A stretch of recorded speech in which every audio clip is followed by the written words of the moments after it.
إن الحمد لله نحمده ونستعينه ونستغفره ونعوذ بالله من شرور أنفسنا ومن سيئات أعمالنا من يهده الله فلا مضل له ومن يضلل فلا هادي له أشهد أن لا إله إلا الله وحده لا شريك له وأشهد أن محمدا عبده ورسوله لا نبي بعده اللهم صل وسلم وبارك على نبينا محمد وعلى آله وأصحابه ومن تبعهم بإحسان إلى يوم الدين اللهم إنا نسألك علما نافعا ورزقا طيبا وعملا متقبلا.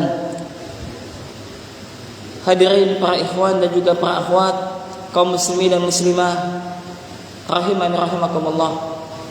Tidak ada kata yang paling layak untuk senantiasa kita ucapkan dari lisan-lisan kita kecuali puja dan puji syukur. Selalu senantiasa kita peruntukkan hanya kepada Allah Jalla wa'ala, yang mana Allah Subhanahu wa ta'ala masih memberikan limpahan nikmatnya begitu banyak kepada kita. Di antara nikmat tersebut Allah memberikan kepada kita kesehatan, Allah memberikan kepada kita waktu luang, Allah memberikan rezeki kepada kita.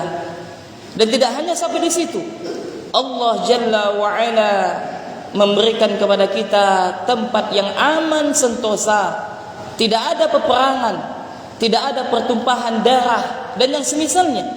Ini adalah nikmat para ikhwan dan juga para akhwat rahimani rahimakumullah.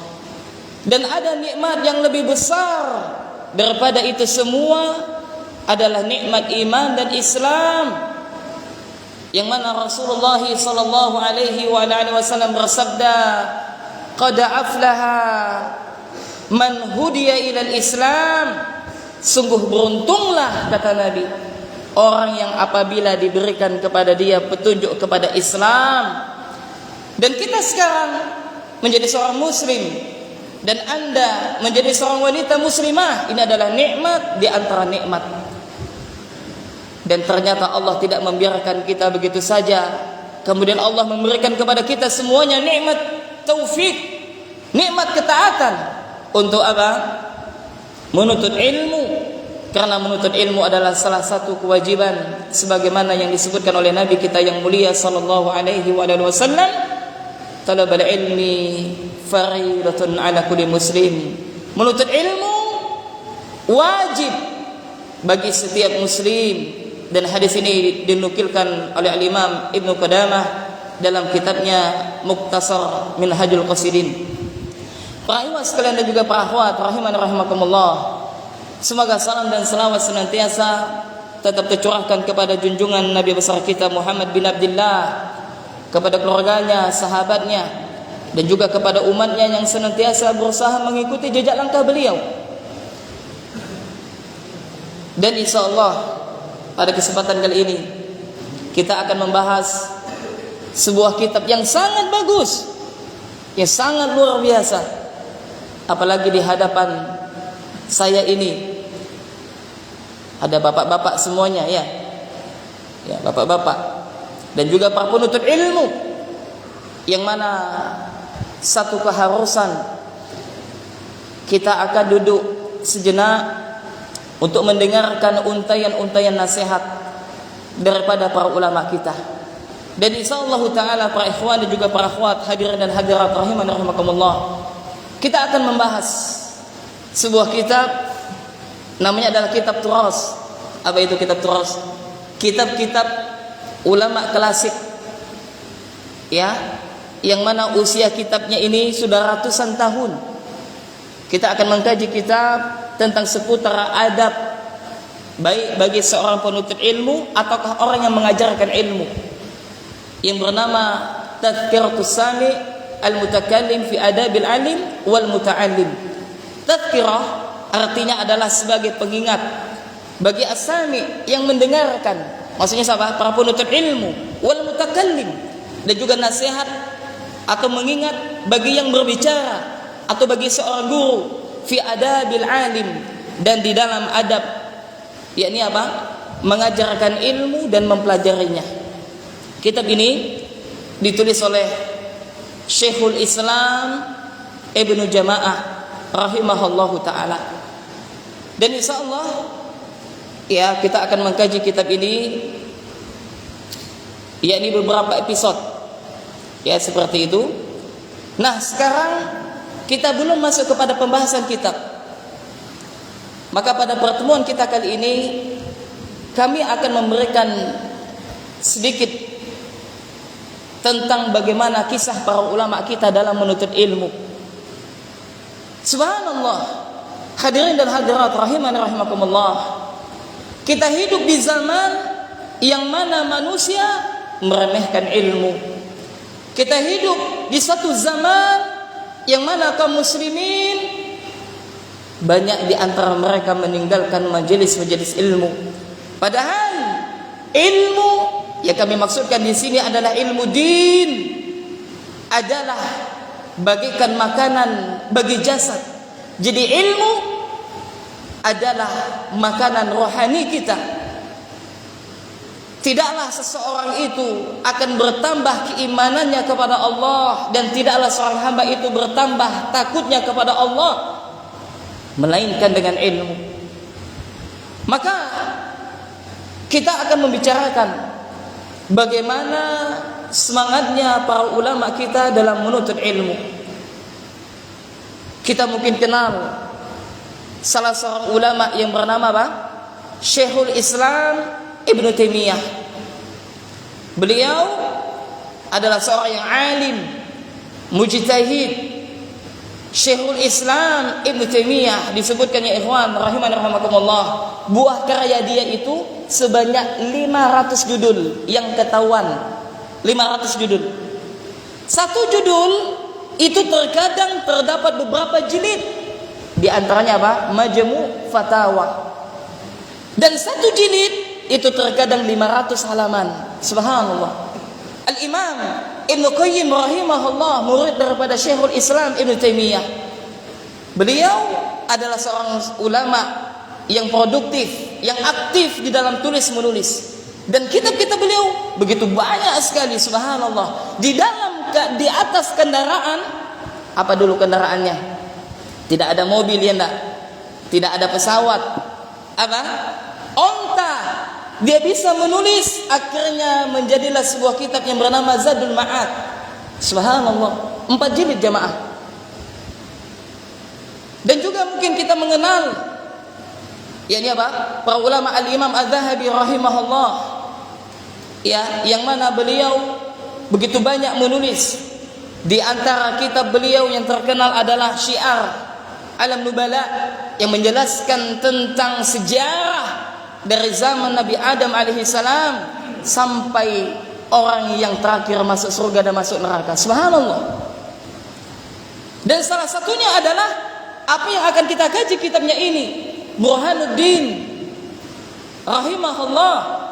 Maka beliau adalah ulama yang terkenal, bukan sembarangan ulama, yang mana kita tidak akan membicarakan biografi beliau karena waktu kita singkat.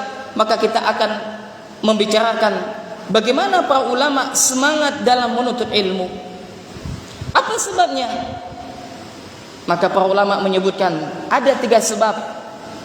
Kenapa mereka begitu semangat di dalam belajar dan mengajarkan, dalam menulis dan menyampaikan kebaikan? Ada 3 sebab. Mudah-mudahan 3 sebab ini apabila kita mengetahuinya, tertular semangat kita. Dan bagi anda wahai para penuntut ilmu, para tulabul ilm, maka bersyukurlah anda bahwasanya anda diberikan kesempatan oleh Allah Jalla wa'ala untuk menuntut ilmu di ma'had tercinta ini. Maka yang pertama para ikhwan dan juga para akhwat rahimani rahimakumullah, kenapa mereka para ulama begitu produktif? Ya zaman dulu ya ikhwan, fasilitas itu tidak secanggih zaman sekarang ya enggak? Kalau zaman sekarang antum mau nulis apa? Antum mau baca kitab apa? Ada semuanya. Dulu mencari satu hadis memerlukan 1 bulan perjalanan. Sekarang jangan ke 1 hadis, 1 buku hadis. Apa modalnya? Bukan jalan kaki lagi, apa? Jari bermain, ya enggak? Iya, subhanallah. Kenapa? Ilmu orang zaman kita sekarang ini kalah berkah dengan ilmunya para ulama salaf. Apa sebabnya? Maka di antara sebabnya ada 3 sebab. Yang pertama adalah karena kecintaan mereka kepada ilmu. Kecintaan. Bukankah di dalam sebuah hadis Nabi yang mulia sallallahu alaihi wasallam bersabda, yang mana hadis ini diriwayatkan oleh Imam Hakim, yang mana Nabi sallallahu alaihi wasallam bersabda, "Man humani la yashba'an." Ada 2 kelompok kata Nabi. Ada 2 golongan la yashba'an, yang tak pernah kenyang. Atau kalau bahasa kita selalu tamak, selalu rakus, tak pernah kurang, tak pernah merasa cukup, maksudnya merasa kekurangan terus. Ada 2 golongan. Ada yang tahu kan?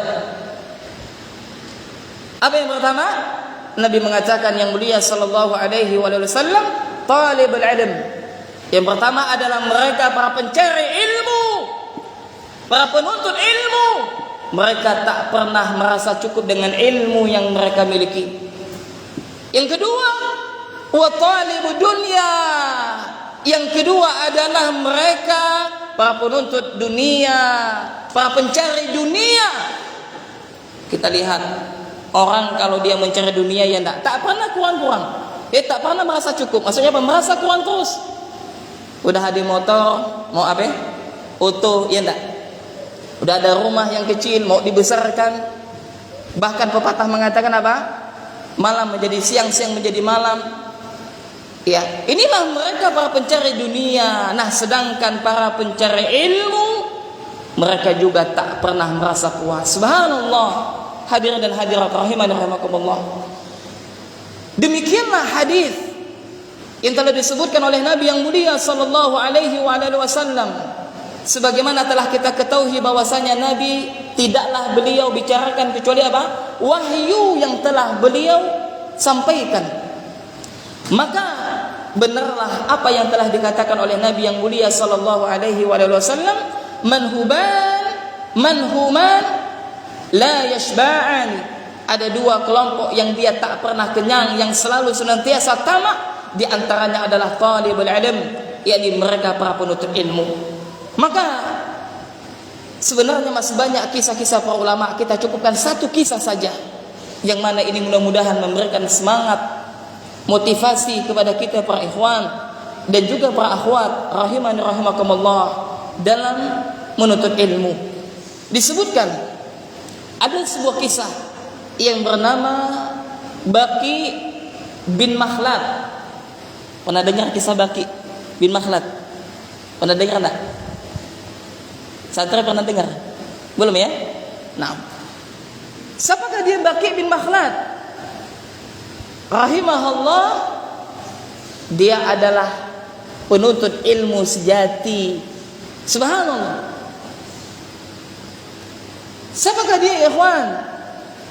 Ya, disebutkan bahwasanya beliau pada usia 20 tahun beliau melakukan rihlah, perjalanan dalam rangka untuk menuntut ilmu.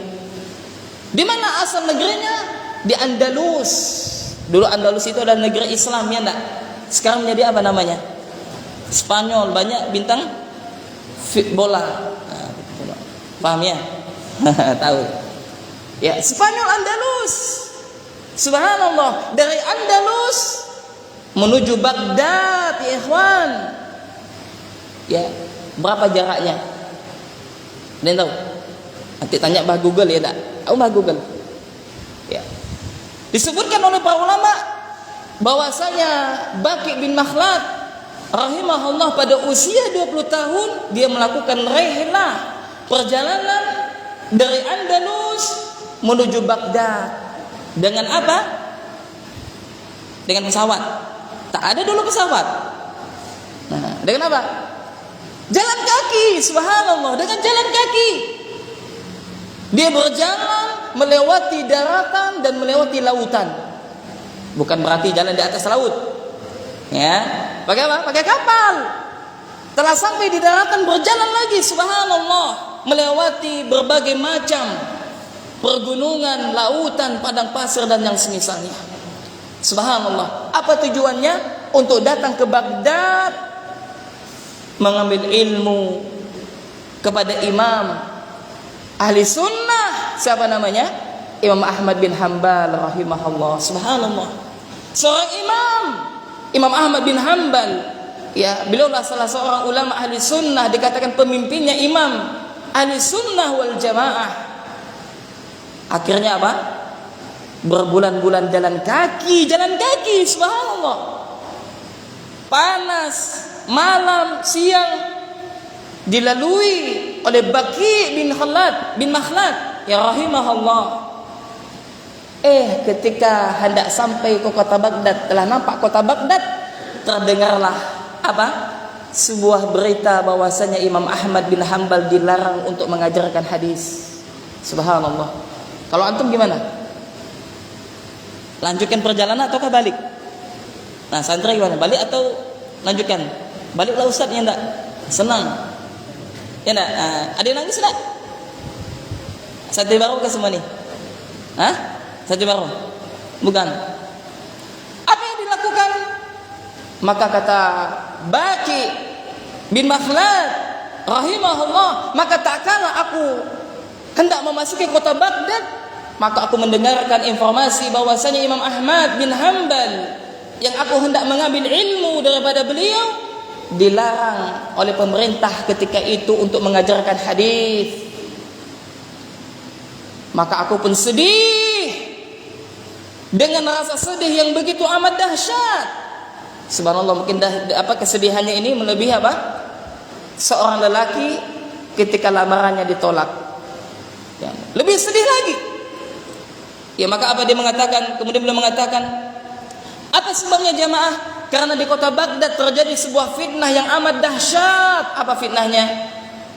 Al-Quran adalah makhluk. Al-Quran adalah makhluk. Maka barang siapa yang mengatakan Al-Quran laisa makhluk, dua kemungkinan. Imma dia dibunuh atau dimasukkan dalam penjara. Subhanallah, tidak ada fitnah yang amat dahsyat kecuali fitnah pada zaman Imam Ahmad bin Hanbal rahimahullah. Maka apa yang terjadi? Maka Imam Ahmad bin Hanbal ketika itu beliau dipenjara berapa lama? 28 bulan. Berarti kalau 28 bulan berapa tahun? Hah?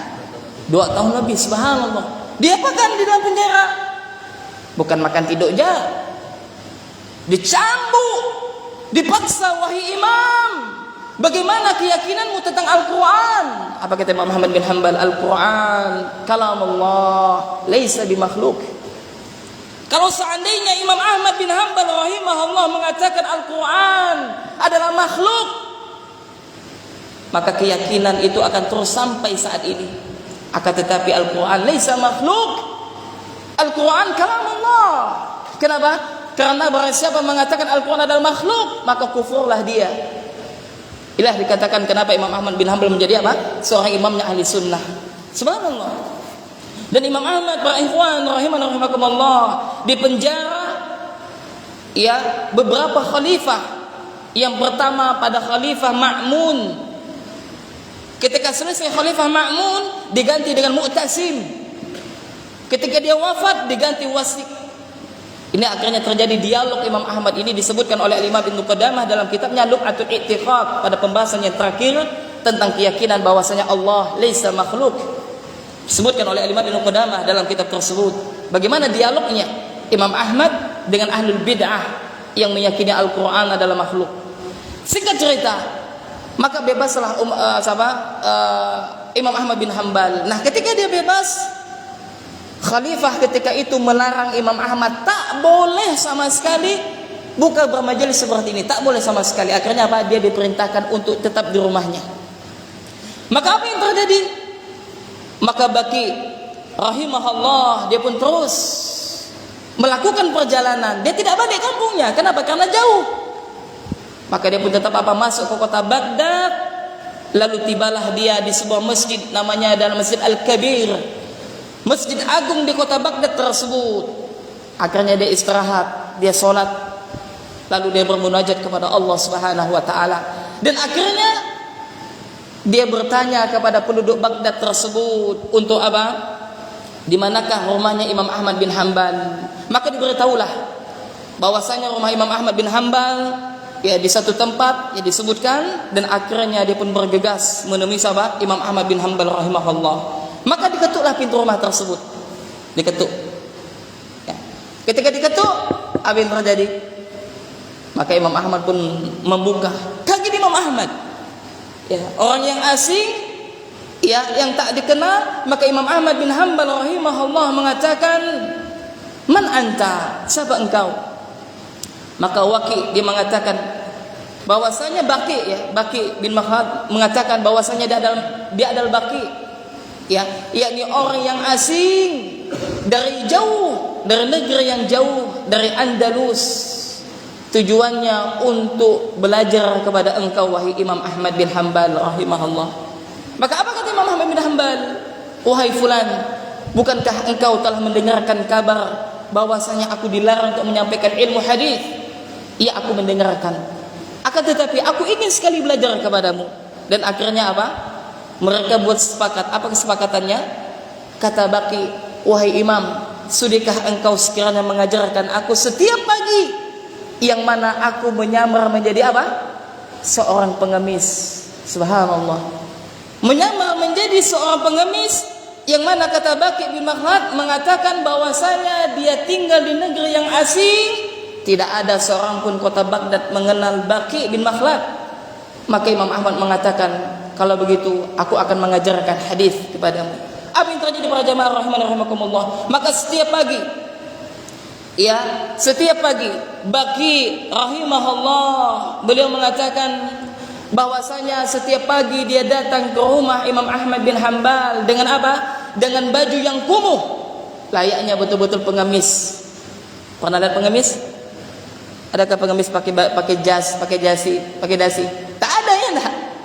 Ya, kumuh dengan membawa sesuatu, dan akhirnya dia mengetuk pintu Imam Ahmad bin Hanbal, maka dibukakanlah. Ketika dia masuk menutup pintu, maka Imam Ahmad mengajarkan 1-2 hadis. Begitu seterusnya sampai dia mendapatkan 300 hadis. Subhanallah. Maka ketika telah berlalunya fitnah tersebut, maka ketika Imam Ahmad bin Hanbal rahimahullah telah diberikan izin pada khalifah Mutawakkil ketika itu, ya, Mutawakkil, maka Imam Ahmad bin Hanbal dipersilakan untuk mengajarkan hadis. Maka Imam Ahmad bin Hanbal memuji Baqi bin Makhlad. Maka ketika dia di majelis tersebut, maka dipanggil, wahai Baqi, ta'al, wahai Baqi, kesinilah. Maka dia menceritakan kepada hadirin bahwasanya penuntut sejati adalah Baqi bin Makhlad dari Andalus untuk datang ke kota Baghdad demi mencari hadis Nabi yang mulia sallallahu alaihi wasallam. Subhanallah. Apa penyebabnya? Karena cinta. Maka ketika seseorang telah cinta kepada ilmu, dia akan banyak berkorban. Keletihan tidak akan pernah dia rasakan. Kebosanan apalagi. Maka para ikhwan dan juga para akhwat rahimakumullah, maka hendaknya kita hadirkan kecintaan kita kepada ilmu, yang mana ini yang mulai pudar di tengah-tengah kita. Terkadang kita apa?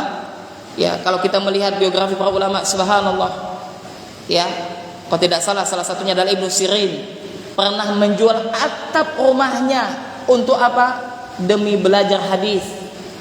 Subhanallah. Ya, kita terkadang apa? Sering mencari apa? Udzur syar'i, ya enggak? Ya. Nah, lihatlah bagaimana pengorbanan daripada ulama salaf, maka wajar mereka menjadi seorang ulama karena apa? Pengorbanan mereka. Itu sebab yang pertama. Sebab yang kedua adalah yakni rasa takut mereka kepada Allah Subhanahu wa taala. Takut, yang mana dengan rasa takut tersebut membuat mereka semangat untuk senantiasa belajar. Kenapa? Karena hakikat daripada ilmu adalah khasyatullah, sebagaimana dikatakan oleh Imam Ahmad rahimahullah. Kemudian para ikhwan sekalian rahiman rahimakumullah, yang ketiga, sebab yang ketiga adalah yakni karena keikhlasan yang ada para ulama kita. Keikhlasan. Maka Nabi sallallahu alaihi wasallam mengingatkan kepada kita dalam sebuah hadis, innamal a'malu binniyat wa innamal likulli imri'in ma nawa. Setiap amalan itu tergantung pada niatnya, dan setiap orang itu akan mendapatkan sesuai dengan apa yang dia niatkan. Maka yang pertama kali ketika kita hendak menuntut ilmu, maka kita lihat niat kita, ikhlaskah kita selama ini. Kalau seandainya di dalam menuntut ilmu itu sulit untuk masuk ke dalam hati kita, lalu sulit untuk kita amalkan, mungkin di awal kita salah niat dalam mempelajari ilmu. Maka para ulama sering memberikan nasihat tentang keikhlasan, bahwasanya ikhlas itu adalah satu amalan yang sangat agung, yang mana amalan tersebut akan bermakna di sisi Allah Subhanahu wa taala kalau sekiranya terdapat keikhlasan. Itulah 3 sebab kenapa para ulama mereka begitu semangat di dalam menuntut ilmu, dalam mengajarkan ilmu, dan dalam menyebarkan ilmu. Dan kita lihat apa yang telah dilakukan oleh para ulama kita. Sebut saja Syekhul Islam Syekh Muhammad bin Abdul Wahhab bin Sulaiman At-Tamimi rahimahullah, yang mana dia mengingatkan kepada kita di dalam kitabnya bahwasanya seseorang itu hendaknya dia menuntut ilmu yang berkaitan dengan 4 perkara. Sebagaimana beliau mengatakan, i'lam rahimakallah annahu yajibu alaina ta'allumu arba'il masail. Al-ula al-ilmu wa huwa ma'rifatullah wa ma'rifatun nabi wa ma'rifatu dinil Islam bil adillah. Al-thani al-amalu bih, al-thalits ad-da'watu ilaih, al-rabi' as-sabru 'ala al-adha fih. Maka ini menunjukkan jamaah, para ikhwan dan juga para akhwat rahiman rahimakumullah, di dalam menuntut ilmu itu perlu perjuangan. Maka ketika para ulama ikhlas di dalam menuntut ilmu, maka kita lihat dampaknya, kita merasakan manfaat, sehingga mereka meninggalkan kitab-kitab mereka yang begitu banyak sekali, subhanallah. Amat banyak kita para ulama kita. Maka dulu terjadi peperangan. Perang apa yang terjadi dulu namanya? Yang Syekhul Islam Ibn Taimiyah memimpin peperangan tersebut, Mongol ya. Ya, yang mana ketika itu kaum muslimin kalah dalam peperangan, sehingga orang-orang kafir ketika itu perang salib ya. Yakni memusnahkan kitab-kitab para ulama. Kitab-kitab para ulama kita dimusnahkan. Bagaimana caranya? Dimasukkan ke dalam sungai. Saking banyaknya kitab yang dimasukkan ke dalam sungai tersebut, airnya berubah menjadi hitam, subhanallah. Disebutkan tinta.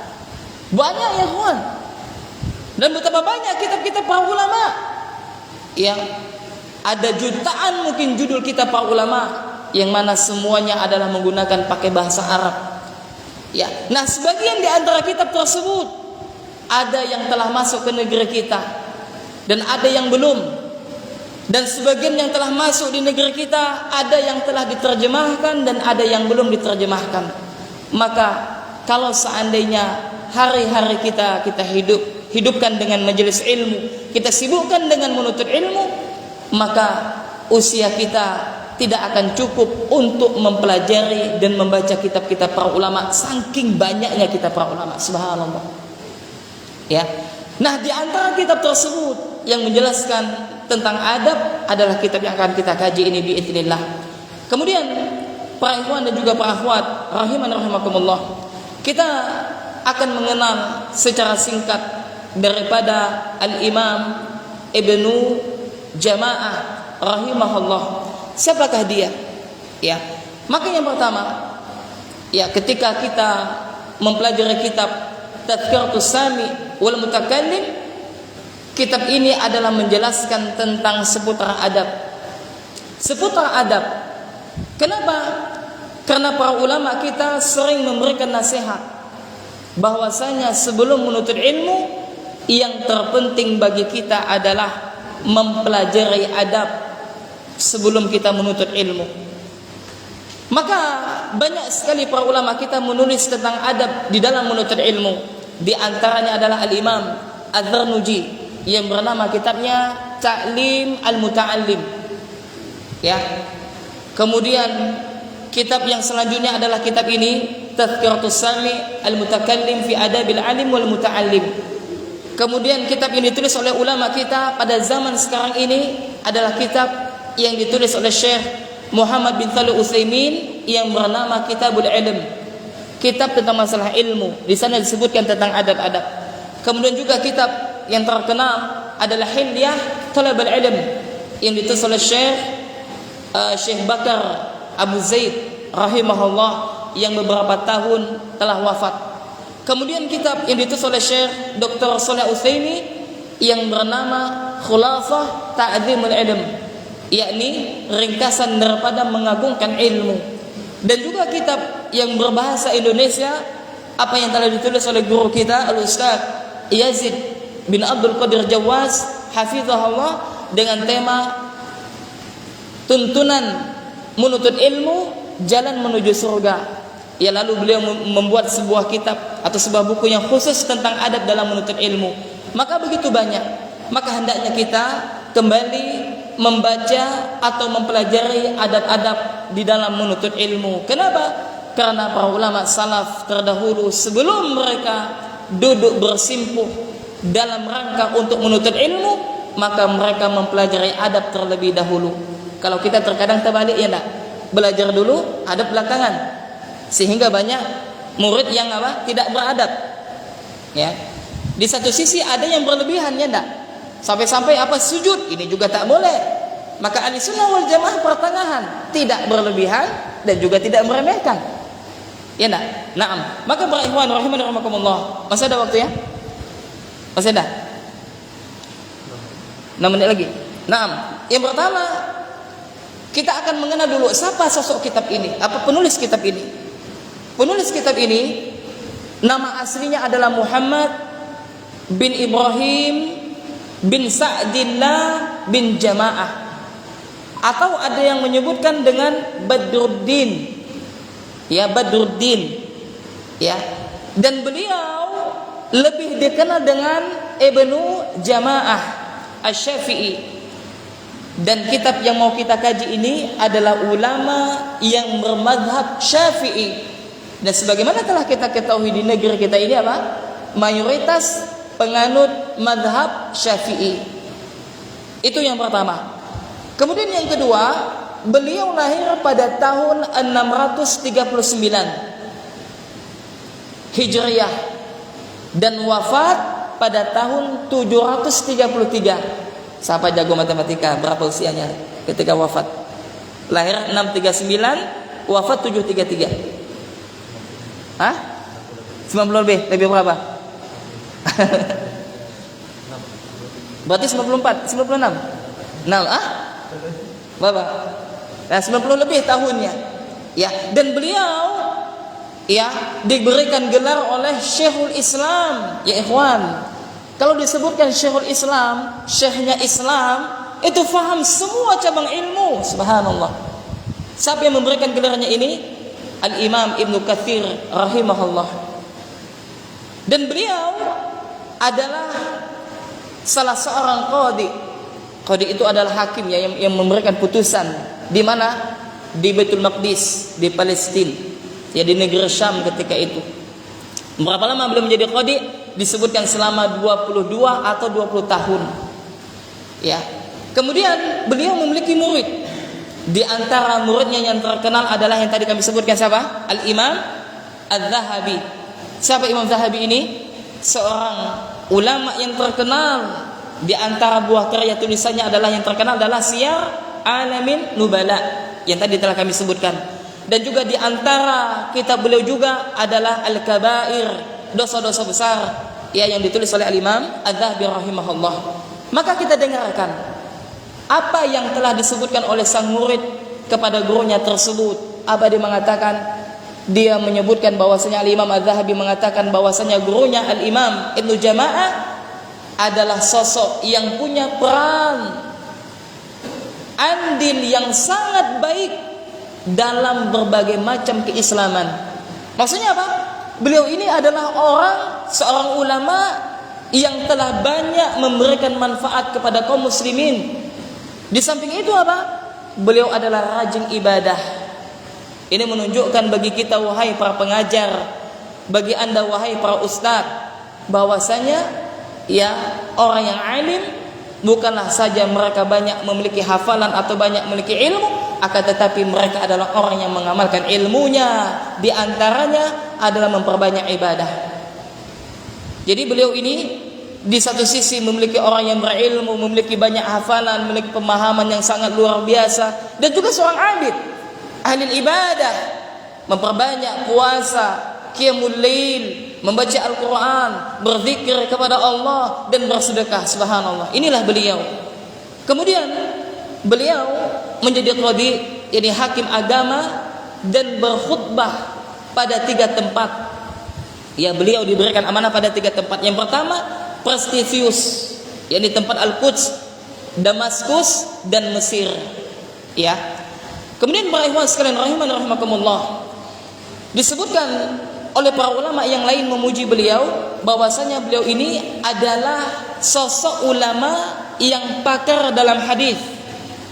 Ya, udahlah pakar dalam hadis, pakar pula dalam fikih, dan memiliki kecerdasan yang sangat luar biasa. Subhanallah. Jadi ulamanya ini bukan kaleng-kaleng, bukan ulama baru kemarin, tidak. Ulama kelas dunia yang telah berhasil mencetak generasi mungkin berjuta-juta, yang daripada pendidikan yang telah beliau sampaikan, yang beliau ajarkan kepada murid-muridnya, maka sampailah kitab tersebut kepada kita saat ini. Maka subhanallah. Dan beliau ya ikhwan rahimakumullah hidup sezaman pada Imam An-Nawawi rahimahullah. Satu ketika kenal dengan Imam Nawawi ya? Kenal tak? Kenal ya? Siapa dia? Imam yang cerdas ya enggak? Subhanallah, Imam Nawawi itu Masya Allah, usianya mengalahkan buah karya tulisan beliau. Sangat banyak tulisan beliau, subhanallah. Ya, banyak sekali tulisan beliau. Nah, beliau memberikan komentar tentang sahabat Al-Imam Ibnu Jama'ah rahimahullah. Bahwasanya apa? Beliau mengatakan, yakni Al-Imam An-Nawawi rahimahullah mengatakan bahwasanya beliau sangat senang dengan fatwa-fatwa yang disampaikan oleh Al-Imam Ibnu Jama'ah rahimahullah.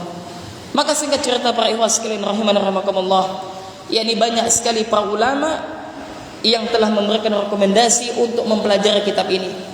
Salah satunya adalah yang disampaikan oleh Syekh Bakar Abu Zaid rahimahullah dalam kitabnya Hilyatul Talabil Ilm, yakni beliau menganjurkan bagi kita para penuntut ilmu untuk menelaah kitab ini. Kemudian kitab ini juga dianjurkan oleh Syekh Ubaidullah Ar-Rahman Al-Mubaghfuri. Beliau mengatakan seyogyanya bagi para penuntut ilmu untuk menelaah kitab ini. Nah, inilah sebagian besar daripada kitab yang telah kita sampaikan. Kita cukupkan sampai di sini, dan insyaallah pada pertemuan berikutnya akan kita lanjutkan pada muqaddimah daripada kitab yang sangat luar biasa ini. Kita cukupkan. Subhanakallahumma wa bihamdik, asyhadu an la ilaha illa anta, astaghfiruka wa atubu ilaik. Assalamualaikum warahmatullahi wabarakatuh.